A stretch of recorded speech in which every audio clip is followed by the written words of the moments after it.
मोदी ने इंदिरा गांधी का रिकॉर्ड तोड़ दिया है। नरेंद्र मोदी 4078 दिनों तक लगातार पीएम बने रहे। इंदिरा गांधी 4077 दिन तक प्रधानमंत्री रही हैं। पंडित नेहरू भी अभी भी सबसे आगे हैं। पंडित जवाहरलाल नेहरू 6126 दिन पीएम रहे हैं। क्या 2029 तक नेहरू का भी रिकॉर्ड टूटेगा? तो तमाम उपलब्धियों के साथ साथ देखिए पीएम ने एक नया रिकॉर्ड फिर से बना लिया है। प्रधानमंत्री नरेंद्र मोदी ने इतिहास रच दिया है। दूसरे सबसे लंबे समय तक सेवा देने वाले वो भारत के प्रधानमंत्री बन गए हैं। पीएम मोदी ने इंदिरा गांधी का रिकॉर्ड तोड़ दिया है। और बात की जाए तो प्रधानमंत्री आज देखिए उन्होंने नया इतिहास रच दिया है और पंडित नेहरू अभी भी सबसे आगे हैं। पंडित जवाहरलाल नेहरू की बात की जाए तो 6126 दिन पीएम रहे हैं वो।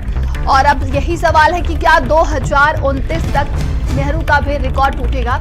और ज्यादा जानकारी के साथ संवाददाता दीपक हमारे साथ जुड़ गए। दीपक, प्रधानमंत्री नरेंद्र मोदी ने अनेक उपलब्धियों के साथ एक और नया इतिहास रच दिया है।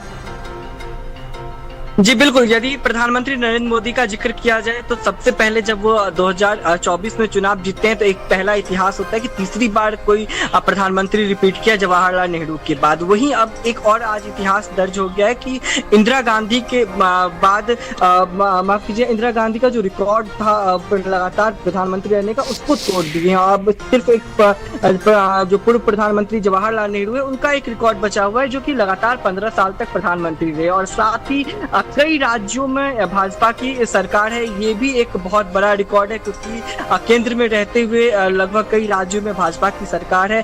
ये एक महत्वपूर्ण रहा है। और सबसे बड़ी बात, यदि प्रधानमंत्री नरेंद्र मोदी अपना ये जो तीसरा टर्म है ये पूरा करते हैं, हालांकि उनकी उम्र को लेकर के लगातार सियासत शुरू हो गया, जो विपक्षी दल है वो इसको लेकर के सवाल खड़े करने शुरू कर दिए कि प्रधानमंत्री नरेंद्र मोदी का जो उम्र है वो अब समाप्त होने वाला है और उन्हें प्रधानमंत्री पद से इस्तीफा देना चाहिए। लेकिन यदि हम भाजपा का जिक्र करें तो लगातार भाजपा की तरफ से जो साफ तौर पे अभी कुछ क्लियर नहीं किया गया है। और खास करके यदि प्रधानमंत्री नरेंद्र मोदी ये पूरा कार्यकाल को पूरा करते हैं तो जाहिर सी बात है कि पंडित नेहरू का जो इतिहास है वो भी कहीं ना कहीं प्रधानमंत्री नरेंद्र मोदी खत्म करे, एक नया कीर्तिमान वहां पर स्थापित करेंगे। और उसके साथ साथ जिस तरह से उनके कार्यकाल का जिक्र करें, चाहे हम उनके तमाम जो 11 साल की उपलब्धियों का जिक्र करें, तो लगातार कई बातें ऐसी सामने आए। चाहे भाजपा का जिक्र करें तो विदेश नीतियों का जिक्र किया जाता है, ग्लोबल वोकल फॉर ग्लोबल का जिक्र किया जाता है। और साथ ही बात करें जो तमाम ऐसी परियोजना है जो भाजपा की तरफ से 11 साल के केंद्र सरकार में लाया गया था, जो मोदी प्रधानमंत्री मोदी अपने तौर पे नेतृत्व उसको कर रहे थे। तो कहीं कहीं तमाम चीजों को देखते हुए अब देखना ये होगा कि आखिर जो लगातार जो रिकॉर्ड है, जो तमाम जो बड़ी उपलब्धियां हैं वो प्रधानमंत्री नरेंद्र मोदी अपने नाम दाखिल कर रहे हैं। और अब एक जो रिकॉर्ड है कि क्या वो जवाहरलाल नेहरू का जो रिकॉर्ड है 3 साल लगातार प्रधानमंत्री रहने का वो तोड़ पाते हैं, ये नहीं, ये सबसे महत्वपूर्ण देखने वाली बात रहेगी। जी बिल्कुल, आप बने रहिएगा हमारे साथ। और आगे बढ़ती खबर दिल्ली से, जहां पर सूत्रों के हवाले से बड़ी खबर सामने आ रही है। जस्टिस वर्मा मामले में जांच कमेटी बनेगी। लगे आरोपियों की जांच के लिए कमेटी बनाई जाएगी। कमेटी में 3 सदस्य हो सकते हैं। सीजीआई के साथ सुप्रीम कोर्ट के जज कमेटी में शामिल होंगे। एक हाई कोर्ट के मुख्य न्यायाधीश भी इस कमेटी में शामिल होंगे। एक प्रतिष्ठित न्यायविद कमेटी में शामिल होंगे। लोकसभा अध्यक्ष ओम बिरला सीजीआई को पत्र लिखेंगे। 2 जजों के नाम की सिफारिश करने का अनुरोध करेंगे। प्रतिष्ठित न्यायविद का चयन सरकार खुद करेगी। तो ये बड़ी खबर देखिए दिल्ली से सामने आ रही है और बताया जा रहा है कि जस्टिस वर्मा के पूरे मामले को लेकर अब जांच कमेटी बनाई जाएगी।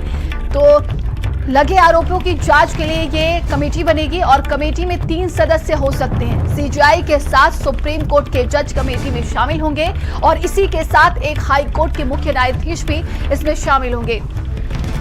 तो एक प्रतिष्ठित न्यायविद कमेटी भी इसमें शामिल होंगे और लोकसभा अध्यक्ष ओम बिरला सीजीआई को पत्र लिखेंगे। इस लगे आरोपों की अब जांच पड़ताल की जाएगी और इसी के लिए कमेटी बनाई जा रही है। ये खबर दिल्ली से सामने आ रही, सूत्रों के हवाले से ये बड़ी खबर देखिए सामने आ रही है। जस्टिस वर्मा को लेकर ये बड़ी खबर है, जहां पर उन पर लगे आरोपों की अब जांच पड़ताल की जाएगी। और सहयोगी दीपक हमारे साथ लगातार जुड़े हुए हैं। दीपक, अब जांच पड़ताल की जाएगी और 3 सदस्य की ये कमेटी बनाई जाएगी, क्या कुछ और अपडेट है इसको लेकर? जी बिल्कुल नंदिनी, बता दें आपको कि जस्टिस वर्मा का यदि हम जिक्र करें तो कई दिनों से लगातार वो विवादों में है और साफ तौर पे जिस तरह से उनके आवास पे जले हुए पैसे मिले थे उसके बाद से वो काफी चर्चा में आ गए थे, तमाम उनके आरोप लगाया गया। लेकिन अब ये पूरा मामला जब मानसून सत्र की शुरुआत हुई है, हमने देखा था कि जो तमाम जो सांसद हैं वो एक लेटर लेकर के जाते हैं अध्यक्ष के पास और उनसे जाँच करने की आज्ञा मांगते, उनसे एक आदेश देने के लिए कहा जाता है। और साफ तौर पे ये भी है कि यदि 50 सांसदों का जत्था एक साथ ये चीज चाहता है तो कहीं ना कहीं इस पे अध्यक्ष को विचार करना होगा। और ये सूत्रों से जानकारी मिल रही है कि अब लोकसभा के जो अध्यक्ष हैं ओम बिरला वो पत्र लिखेंगे और साथ ही उसमें 2 जजों का सिफारिश किया जाएगा, जिसमें से एक हाई कोर्ट के मुख्य न्यायाधीश शामिल होंगे और उसी के साथ सीबीआई के एक एसटी की कमेटी बनाई जा सकती है और एक प्रतिष्ठित न्यायविद कमेटी में शामिल हो सकते हैं, जिसको सरकार तय करेगी कि कौन उसमें शामिल होगा। और ये 3 लोगों की जो कमेटी है ये जस्टिस वर्मा के तमाम मामलों पे जांच करेगी और जांच करने के बाद जो परिणाम आएगा वो सबसे महत्वपूर्ण रहने वाला है। जी, तमाम जानकारी के लिए आपका बहुत बहुत धन्यवाद। तो ये बड़ी खबर देखिए सामने आ रही है और अब इसको लेकर जांच कमेटी बनाई जाएगी। चलिए आगे बढ़ते वहीं सपा प्रमुख अखिलेश यादव का आज कन्नौज दौरा, 11:30 बजे कन्नौज पहुंचेंगे अखिलेश यादव। राजेश पाल की मां को श्रद्धांजलि देंगे। नूरुल हसन के घर भी जाएंगे अखिलेश यादव। तो ये खबर कन्नौज से है और आज कन्नौज के दौरे पर रहेंगे समाजवादी पार्टी के राष्ट्रीय अध्यक्ष अखिलेश यादव। 11:30 बजे वो कन्नौज पहुंचेंगे। बताया जा रहा है कि अखिलेश यादव राजेश पाल की मां को श्रद्धांजलि देने के लिए कन्नौज के दौरे पर रहेंगे और नूरुल हसन के घर भी जाएंगे अखिलेश यादव। तो आज के उनके ये तमाम कार्यक्रम हैं। समाजवादी पार्टी के राष्ट्रीय अध्यक्ष अखिलेश यादव का कन्नौज दौरा है। बताया जा रहा है कि 11:30 बजे वो कन्नौज पहुंचेंगे, जहां पर राजेश पाल की मां को वो श्रद्धांजलि देंगे और नूरुल हसन के घर भी जाएंगे अखिलेश यादव।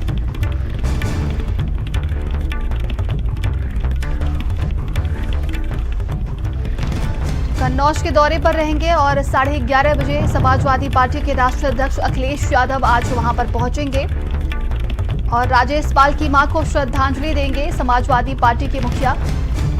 इसके बाद नूरुल हसन के घर भी जाएंगे अखिलेश यादव, जहां पर वो मुलाकात करेंगे। तो ये तमाम आज के उनके कार्यक्रम रहने वाले हैं। और अब खबर गाजियाबाद से है, जहां पर दिन दहाड़े ज्वेलर्स की दुकान पर भीषण डकैती का ये पूरा मामला है। रजविहार इलाके में मानसी ज्वेलर्स में लूटपाट हुई है और लूटपाट की घटना का लाइव वीडियो सामने आया। दुकानदार कृष्ण कुमार वर्मा की दुकान पर हमला बोला गया। 2 बाइक सवार बदमाश हेलमेट लगाकर आए और हथियारों के दम पर नौकर से मारपीट की है।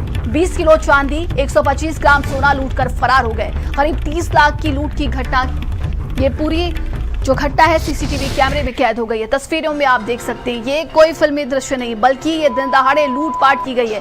खबर गाजियाबाद से है, जहां पर ये भीषण डकैती हुई है और ये दिन दहाड़े लूटपाट की गई है। तस्वीरों में साफ देखा जा रहा है, रजविहार इलाके में मानसी ज्वेलर्स से ये लूटपाट हुई है।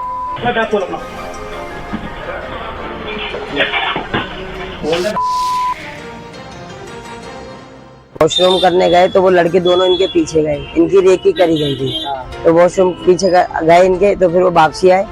इतने में 5-6 मिनट में उन्होंने लड़के को धक्का दिया, जो एक लड़का यहाँ काम करता है, उसे धक्का दिया। तमंचे की नोक पे इन्होंने काम करा है। सारा उनका लूट के ले गए चांदी। लगभग कितने की लूट हुई है, कितना चांदी 20, कितना सोना ले गए? बताया जा रहा है 20 किलो चांदी है और 125 ग्राम सोना है जी। ये पूरी घटना हुई है? हाँ जी, हाँ जी।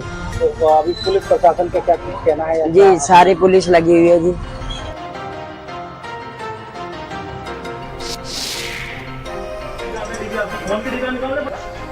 तो दुकानदार कृष्ण कुमार वर्मा की दुकान पर यह हमला किया गया है और दिन दहाड़े लूटपाट की घटना को अंजाम दिया गया। ये तस्वीरें आप देख सकते हैं, ये पूरी घटना वहां पर लगे सीसीटीवी कैमरे में कैद हो गई है। तो ब्रजविहार इलाके में मानसी ज्वेलर्स से ये लूटपाट की गई है। ये 2 लुटेरे आप देख सकते हैं, एक जो है स्विगी का पूरा उसने आउटफिट पहन लिया है और एक ब्लिंकिट का। बताया जा रहा है कि पहले ये घुसते हैं दुकान में और रेकी करते हैं, पता पूछते हैं, इसके बाद से तमंचे के बल पर ये लूटपाट की गई है।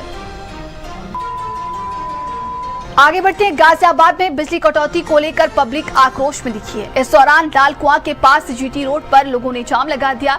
ऊर्जा मंत्री के कड़े निर्देशों के बाद भी हालात में कोई सुधार नहीं हुआ है। बता दें कि लोगों ने 15 दिनों में ये दूसरी बार रोड जाम किया था। की व्यवस्था देख रहे हैं तो बिजली विभाग को देखें, कुछ दिन पहले ही ऊर्जा मंत्री के शर्मा ने फटकार लगाई थी, लेकिन उसका कोई भी असर नहीं देखने को और मिला। ये लोग अब और आगे बढ़ते अलीगढ़ से ये खबर है, जहां पर खुदाई के दौरान निकले सोने के सिक्के। खुदाई के दौरान 11 सोने के सिक्के निकले हैं। गांव में रात 10 बजे से तैनात की गई है पुलिस। पानी निकासी के लोग यहां पर खुदाई करा रहे थे और थाना क्वासी इलाके के भरेती गांव की ये पूरी घटना बताई जा रही है। तो पानी निकासी के लिए खुदाई की जा रही थी और उस खुदाई में बताया जा रहा है कि 11 सोने के सिक्के निकले हैं। ये खबर अलीगढ़ से सामने आ रही है। तो गांव में रात 10 बजे से ही वहां पर पुलिस की तैनाती है और पूरे इलाके में इसको लेकर चर्चाएं हो रही हैं और आसपास के लोग वहां पर इकट्ठा हो गए थे। बताया जा रहा है कि इलाके के भरेती गांव की ये पूरी घटना है और जहां पर पानी निकासी के लिए लोग वहां पर खुदाई करवा रहे थे और इसी बीच 11 सोने के सिक्के निकले हैं। कल लगभग 7:30 बजे सूचना मिली कि ये जो नई आबादी है यहाँ पर कुछ लोग खुदाई कर रहे थे, उसमें कुछ सोने की धातु पीतल के सिक्के टाइप पीले सिक्के निकले। तो हम लोग जब आए तो एक जमील की दुकान है, लोगों ने कहा भाई क्या निकला है, तो थोड़ा सा वो करने पर उन्होंने हमें 11 सिक्के दिए। हमने तुरंत तत्काल में पुलिस को सूचना दी। पुलिस को सूचना देने के बाद फिर रात पुलिस फिर आई दोबारा रात, जब इन लोगों से पूछताछ की तो रात शायद 15 सिक्के फिर और बरामद किए। और ज्यादा जानकारी के साथ संवाददाता सुंदर हमारे साथ जुड़े हैं। सुंदर, 11 सोने के सिक्के निकले हैं, क्या कुछ ये पूरा मामला है और क्या अपडेट है? देखिए मैं आपको बता दूं, पूरा घटनाक्रम अलीगढ़ के थाना क्वासी इलाके के भरेती गांव का है, जहां कल पानी निकासी को लेकर एक पाइपलाइन खोदी जा रही थी। इसी दौरान खुदाई के दौरान पहले 11 सोने के सिक्के निकले और उसके बाद 1500 के सोने के सिक्के और निकले। गांव के लोगों को जैसे इसकी जानकारी हुई तो तत्काल गांव का प्रधान मौके पर पहुंचा और प्रधान के द्वारा पूरे प्रकरण की जानकारी इलाका पुलिस को दी गई। सूचना पाते ही इलाका पुलिस भी मौके पर पहुंच गई और सिक्के जो वहां निकले थे उनको कब्जे में लेकर के उसकी जांच पड़ताल कराई गई। तो प्रथम दृष्टया पता चला कि वो सोने के सिक्के हैं, छोटे नुमा बने हुए थे। लेकिन बड़ा सवाल ये उठता है कि आखिर वहां सिक्के आए कहाँ से? खुदाई के दौरान इतने सिक्के निकलना कहीं न कहीं आश्चर्यपूर्ण बात है और गांव प्रधान के द्वारा साफ तौर पर यह कहा जा रहा है कि प्लॉट में पानी भरा हुआ था, उस पानी को निकालने के लिए वहां से एक पाइपलाइन खोदी जा रही थी और इसी दौरान वहां सिक्के निकले हैं। तो पुलिस भी पूरे मामले की जांच पड़ताल में जुटी है कि आखिर ये सिक्के कहाँ से आए थे, कैसे हैं, और कुछ आकृतियां उन सिक्कों पर उभरती हुई दिखाई दे रही है। तो कहीं न कहीं ये जो सिक्के हैं सोने के तो प्रथम दृष्टियां दिखाई दे रहे हैं और जांच पड़ताल में भी यही सामने निकल के आया है। लेकिन बड़ा सवाल यही उठता है कि आखिर इतनी बड़ी तादाद में सिक्के कहाँ से निकले? कहीं ऐसा तो नहीं कि पूर्व में कहीं जो बड़े राजघराने हुआ करते थे वहां उन्होंने दबाए हों या फिर अन्य किसी पहलू पर जांच करने की पुलिस बात कह रही है। जी बिल्कुल, आप बनी रहिएगा हमारे साथ। और अब खबर अलीगढ़ से, जहां पर होटल में हनी ट्रैप का साइबर स्टाइल खुलासा हुआ है। युवती और सॉफ्टवेयर इंजीनियर बॉयफ्रेंड अरेस्ट कर लिए गए। हाथरस की मनीषा सिंह पूर्व प्रेमी को मथुरा लेकर गई। मथुरा ले जाकर होटल में शारीरिक संबंध बनाए। स्पाई कैम से वीडियो बनाकर 7 लाख की मांग की। मनीषा उसका नया बॉयफ्रेंड क्षितिज शर्मा को अरेस्ट कर लिया गया है। मोबाइल चार्जर में छिपा कैमरा लैपटॉप से कनेक्ट कर लिया गया। 2 होटल रूम लिए गए और एक शारीरिक संबंध बनाए गए। दूसरे कमरे में लैपटॉप पर लाइव रिकॉर्डिंग चलती रही। तो इस पूरे मामले को लेकर बताया जा रहा है कि दोनों को अरेस्ट कर लिया गया है। ये बड़ी खबर देखिए अलीगढ़ से सामने आ रही। होटल में हनी ट्रैप का साइबर स्टाइल ये खुलासा हुआ है। युवती और सॉफ्टवेयर इंजीनियर बॉयफ्रेंड अरेस्ट कर लिए गए। और ज्यादा जानकारी के साथ सहयोगी सुंदर हमारे साथ जुड़ गए। सुंदर, क्या कुछ ये पूरा मामला और इस पूरे मामले को लेकर क्या अपडेट है अब? देखिए मैं आपको बता दूं, पूरा घटनाक्रम अलीगढ़ के थाना क्वासी का है। क्वासी पुलिस ने देर रात एक हनी ट्रैप का खुलासा किया है कि युवती के द्वारा पहले अलीगढ़ के एक व्यापारी को प्रेम जाल में फंसाया गया और युवती ने अपना बर्थडे बता करके उसे मथुरा बुलाया। वहाँ बताया गया कि 2 कमरे रेंट पर लिए गए थे, जिसमें एक में व्यापारी और युवती थी और दूसरा एक युवक जो युवती का प्रेमी बताया जा रहा है वो वहाँ छुपा हुआ था। और बताया ये भी जा रहा है कि दिल्ली से एक स्पाई कैमरा खरीदा गया था, जिसके जरिए जो युवती के साथ जो प्रेम संबंध और शारीरिक संबंध बनाते हुए एक वीडियो रिकॉर्ड किया गया और उसके बाद जब वो दोनों वहाँ से अपने अपने घर चले गए, जिसके बाद युवती के द्वारा जो व्यापारी था उसके मोबाइल पर एक वीडियो भेजा गया और वीडियो भेजने के बाद तुरंत 5 लाख रुपए की डिमांड की गई और उसके अगले ही दिन 7 लाख रुपए की डिमांड की गई। जब व्यापारी ने इससे विरोध किया और कहा कि मैं पैसे नहीं दूंगा, तो उसके बाद युवती ने साफ तौर पर कहा कि इस वीडियो को हम वायरल कर देंगे और आपकी सामाजिक जो छवि है उसे धूमिल करने का काम किया जाएगा। व्यापारी डरा सहमा एसपी सिटी के पास पहुंचा। एसपी सिटी ने पूरे मामले की जांच पड़ताल करते हुए मुकदमा दर्ज करने के आदेश किए। क्वार्सी पुलिस ने मुकदमा दर्ज कर लिया और देर शाम जो युवती थी उसको और उसके प्रेमी को दोनों को गिरफ्तार कर लिया। तो कहीं न कहीं बताया ये जा रहा है कि पहले व्यापारी से प्रेम संबंध हुए थे, उसके बाद विच्छेद हो गया और लेकिन बाद में युवती ने उसे फोन करके बुलाया। तो कहीं न कहीं इस तरीके का हनी ट्रैप का मामला सामने आया। जी, तमाम जानकारी के लिए आपका बहुत बहुत धन्यवाद। और अब खबर मुजफ्फरनगर से है, जहां पर विवाहिता की संदिग्ध परिस्थितियों में मौत हो गई। हिमांशी की मौत से परिवार में कोहराम मच गया। मृतका के परिजनों ने हत्या का आरोप लगाया। परिजनों ने सास ससुर पति पर यह हत्या का आरोप लगाया है। पुलिस ने सास और ससुर को गिरफ्तार कर लिया है। बुढ़ाना कोतवाली क्षेत्र के गढ़ी सखावत की पूरी घटना बताई जा रही है। तो ये खबर देखिए सामने आ रही मुजफ्फरनगर से। और ज्यादा जानकारी के साथ संवाददाता सचिन हमारे साथ जुड़ गए। सचिन, विवाहिता की संदिग्ध परिस्थितियों में मौत हो गई है, क्या कुछ अपडेट है इसको लेकर?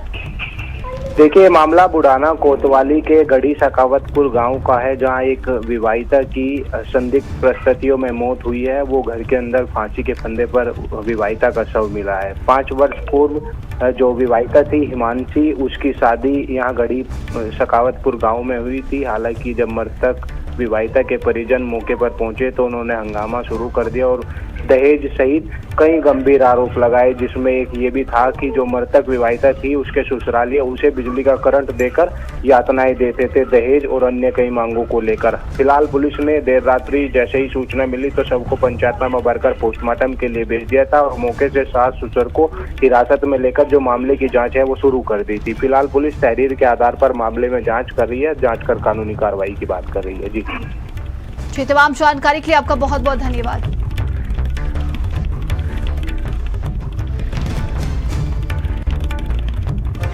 और अब खबर बिजनौर से, जहां पर डाक कावड़ी के इंजेक्शन लगने के दौरान मौत हो गई। तबियत खराब होने पर इंजेक्शन लगवाया था। कावड़ियों ने एनएच पर जाम लगा दिया और जिसके बाद जमकर हंगामा किया गया। पुलिस प्रशासन के खिलाफ जमकर नारेबाजी की गई है। जाम लगने से यात्री परेशान हो गए और कई घंटों तक जाम लगा रहा। थाना कोतवाली देहात के रोशनपुर का ये पूरा मामला बताया जा रहा है। तो कावड़ियों ने एनएच पर जाम लगा दिया, जिसके बाद जमकर हंगामा हुआ है। खबर बिजनौर से सामने आ रही है। डाक कावड़िए की इंजेक्शन लगने के दौरान मौत हो गई और तबियत खराब होने पर बताया जा रहा है कि इंजेक्शन लगवाया था।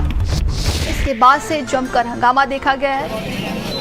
ये तस्वीरें आप देखिए। वहीं पुलिस प्रशासन के खिलाफ जमकर नारेबाजी की गई। जाम लगने से यात्री परेशान हो गए और कई घंटों तक ये जाम लगा रहा।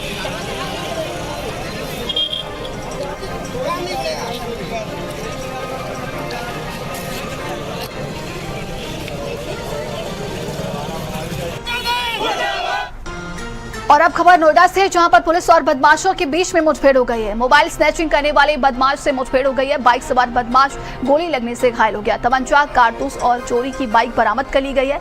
बदमाश लूट चोरी की घटनाओं को अंजाम देता था। संजीव उर्फ गोलू बदमाश पर 1 दर्जन केस दर्ज है। थाना फेस 1 पुलिस के हाथ ही बड़ी कामयाबी लगी है। जनपद गौतमबुद्ध नगर में अपराधियों के विरुद्ध लगातार अभियान चलाया जा रहा है। सीपी माइंड के सख्त निर्देशन में एडीसीपी एसीपी के नेतृत्व में थाना फेज 1 की पुलिस आज गश्त में मामूर थी। इसी दौरान कुछ संदिग्ध वाहन दिल्ली की तरफ से आते हुए दिखाई दिए, जिनको रोकने का प्रयास किया गया तो ये 14 एक नाले की तरफ भागे। वहाँ इन्हें रोकने का प्रयास किया गया तो उन्होंने पुलिस पार्टी पर फायर किया और काउंटर फायरिंग में एक अपराधी गिरफ्तार हुआ है, जिससे गहन पूछताछ में इसने अपना नाम गोलू उर्फ संजीव बताया है। जब इससे गहनता से पूछताछ की गई तो बताया कि इसने क्षेत्र में लगातार स्नैचिंग, लूट, चोरी आदि की घटनाएं करता था।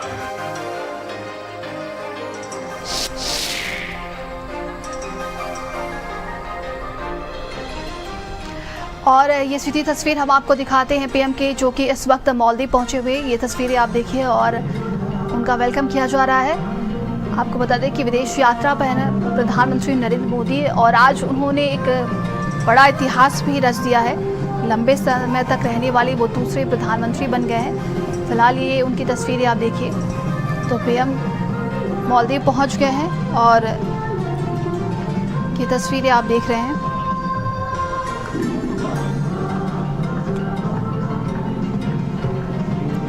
तो प्रधानमंत्री नरेंद्र मोदी मालदीव पहुंचे हुए हैं।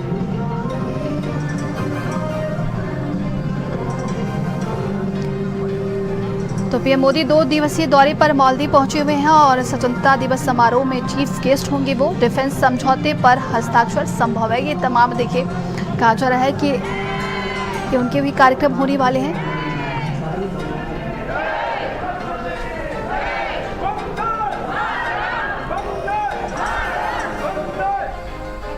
खबरों का सिलसिला लगातार जारी। रुकते एक छोटे से ब्रेक के लिए बने रहिए भारत समाचार के साथ।